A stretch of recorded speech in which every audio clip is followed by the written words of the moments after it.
A podcast has delved into the story of the famous Flatwoods Monster sighting reported in the 1950s in the U.S., where a UFO sighting reportedly led to children being squirted with oil by a huge, ominous figure.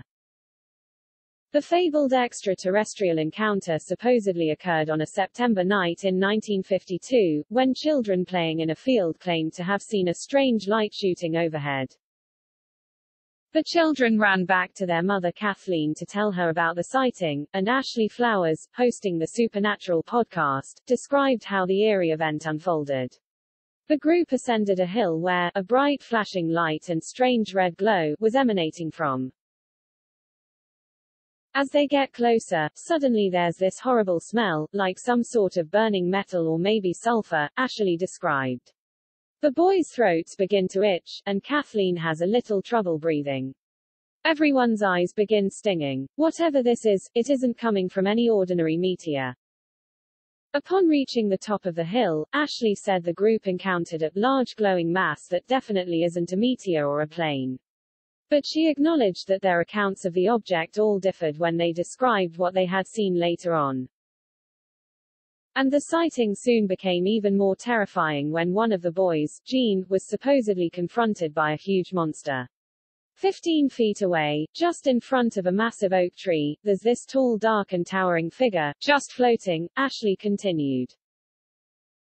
It's human-shaped, but maybe twice as tall as a person, with something dark and pointy on top, almost like a hood. It's got a round reddish face, there's no nose or mouth, but it does have eyes, or at least what they think are eyes. They're more like holes projecting beams of greenish-orange light. Standing in shock, the podcast's host claimed that the group only began to move when the monster squirted oil and started to move towards them. Immediately, the group all sprinted away, and continued experiencing difficulty breathing, with one member so ill that he threw up in the bathroom. Eventually, Kathleen rang the local sheriff, but he was busy investigating another report of a crashed flying object. Returning to the hill the next day with a photojournalist, the group found the reported crash site empty with no sign of the craft or monster. However, Ashley suggested there were signs of skid marks, roughly 8 feet apart, where the monster was allegedly standing, as well as oil residue and flattened grass. And the incident escalated when, 1 month later, Kathleen allegedly received a letter from the Pentagon. Ashley described, it contains a 5x7 picture of something that looks exactly like the monster, and an explanation.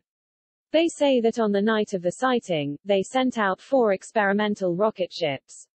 One went missing and that was probably the flying saucer Kathleen and the boys saw. It had been having oil trouble and had 2 men in it. The letter doesn't make it clear what actually happened to the passengers. I assume the Pentagon thinks that one of the men was supposed to be the Flatwoods Monster, or that one or both of them died in the crash.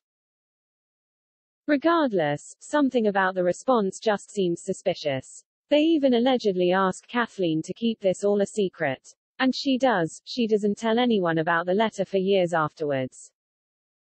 But the podcast's host noted that the story had already spread, and to this day reference is often made to the Flatwoods Monster in the area.